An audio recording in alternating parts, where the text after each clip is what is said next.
১৯৮৬ সালের ২৬ এপ্রিল ইউক্রেনের চেরনোবেল nuclear power প্ল্যান্টে ঘটে ভয়ঙ্কর পারমাণবিক দুর্ঘটনা। এই ঘটনাকে বলা হয় চেরনোবেল ডিজাস্টার।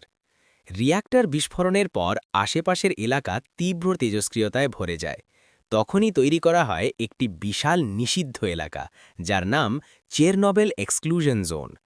এই অঞ্চলের সবচেয়ে বড় শহর ছিল প্রিপিয়াত। একসময় এখানে প্রায় ৫০,০০০ মানুষ বসবাস করত, কিন্তু দুর্ঘটনার পর মাত্র কয়েক ঘন্টার মধ্যে পুরো শহর খালি করে দেওয়া হয়।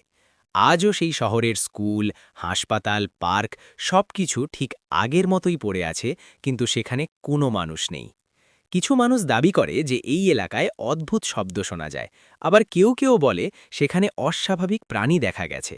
বিজ্ঞানীরা বলেন এখনও এই অঞ্চলে তেজস্ক্রিয়তা রয়েছে, তাই সেখানে দীর্ঘ সময় থাকা বিপজ্জনক। তবুও চেরনোবেল এক্সক্লুশন জোন আজও পৃথিবীর সবচেয়ে রহস্যময় পরিত্যক্ত জায়গাগুলোর একটি।